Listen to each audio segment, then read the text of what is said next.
bersamamu. Inilah Injil suci menurut Lukas.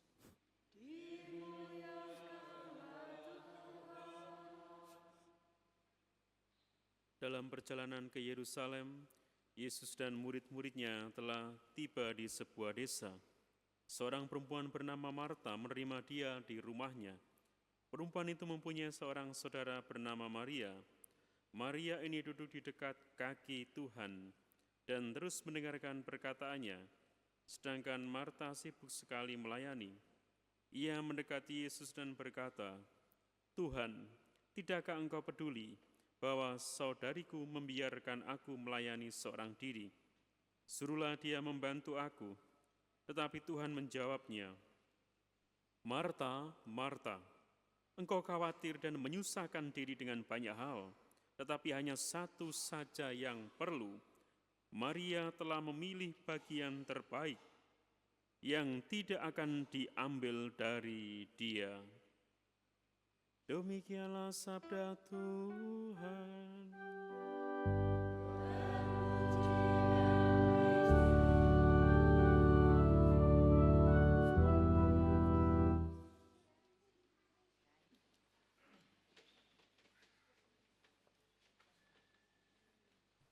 Selamat malam, saudara-saudara.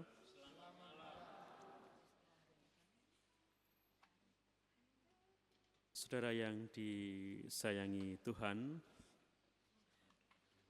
semoga Anda selalu dalam keadaan sehat selalu.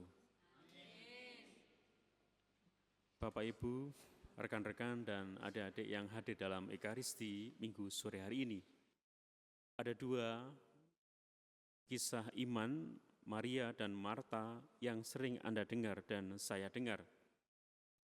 Marta dengan kesibukannya melayani Tuhan, Maria dengan kesibukannya mendengarkan Tuhan. Manakah yang lebih baik, Marta atau Maria?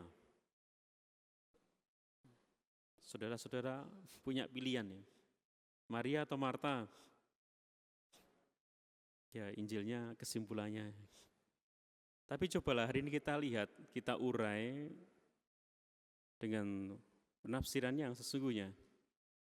Gambaran Marta adalah gambar kerepotan, kesibukan untuk supaya tamunya pantas menyambut tamu sehingga aku merepotkan diri.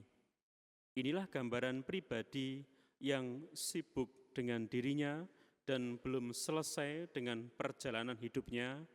Maka disinilah pribadi-pribadi ini masih membutuhkan pengakuan, masih membutuhkan apresiasi, masih membutuhkan hasil-hasil supaya ada klaim-klaim atau ada anggapan bahwa saya ini mampu padahal belum sepenuhnya saya ini sempurna. Maka Marta adalah gambaran pribadi yang masih mengalami problem dengan dirinya. Dengan masa lalunya, seperti saya dan Anda dengan masa lalu kita yang belum selesai, kemarahan yang belum selesai, kebencian yang belum selesai, dendam yang belum selesai. Inilah gambaran Marta, pribadi yang masih belum selesai dengan dirinya. Maria, pribadi manusia yang berusaha untuk menjadi selesai dengan dirinya, memilih fokus kepada Tuhan.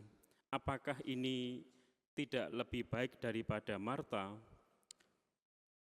Saudara-saudara, Maria mengambil keputusan untuk mendengarkan Tuhan merupakan keputusan bebas dari hatinya dan pikirannya dengan kesadarannya bahwa saya ini tidak sempurna, maka saya membutuhkan sandaran hidup, kepastian hidup, yaitu Kristus sendiri.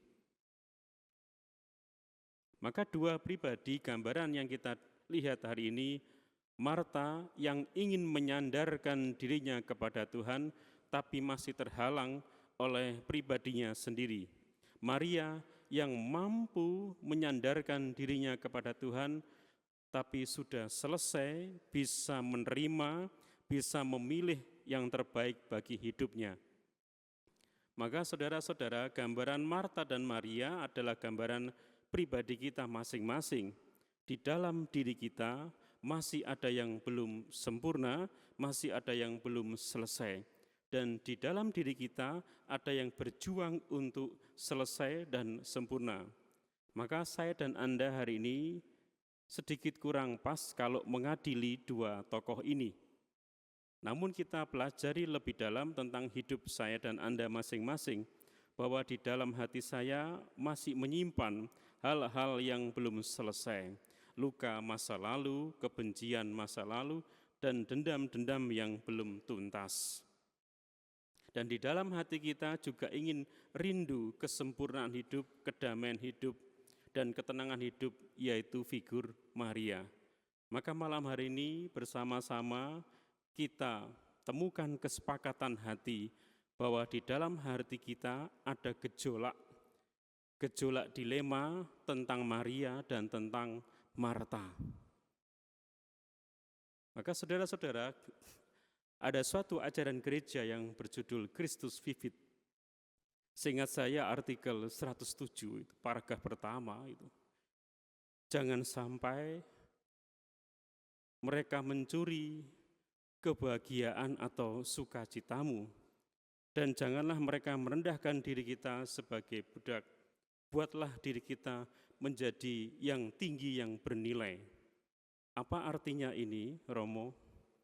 Christus Vivit mengajak saya dan Anda, milikilah kebahagiaan dalam hati kita dengan memulai bahwa hidup saya, perjalanan hidup saya, kegagalan saya, keberhasilan saya adalah anugerah Tuhan yang membuat saya bahagia dan berarti di hadapan Allah. Amin, Bapak Ibu. Ceramah ya. Maka Anda juga tidak berhak mengadili diri Anda karena gagal. Anda juga tidak berhak meninggikan diri Anda karena Anda berhasil. Yang paling hak yang diberikan kepada Tuhan adalah jangan sampai harapan dan kebahagiaan kita dicuri oleh kemalasan, dicuri oleh kebencian hati kita masing-masing. Maka malam hari ini saudara-saudara, mari kita melangkah bersama, belajar dari Maria dan belajar dari Marta untuk mengurai segala ketidaksempurnaan, untuk berharap kepada kesempurnaan hidup kita masing-masing. Selamat menjadi bapak dan selamat menjadi ibu, selamat menjadi kakek dan selamat menjadi nenek, dan selamat menjadi anak, remaja, orang muda. Semua punya tuntutan dan semua punya jatuh bangun masing-masing. Janganlah dengan indah kita merendahkan satu sama lain. Inilah anugerah kisah Allah. Inilah anugerah rahmat Allah pada minggu hari ini bersama Marta dan Maria. Semua boleh gagal dan semua terbuka lebar-lebar untuk menemukan kebahagiaan hidup. Semoga Allah memberkati kita.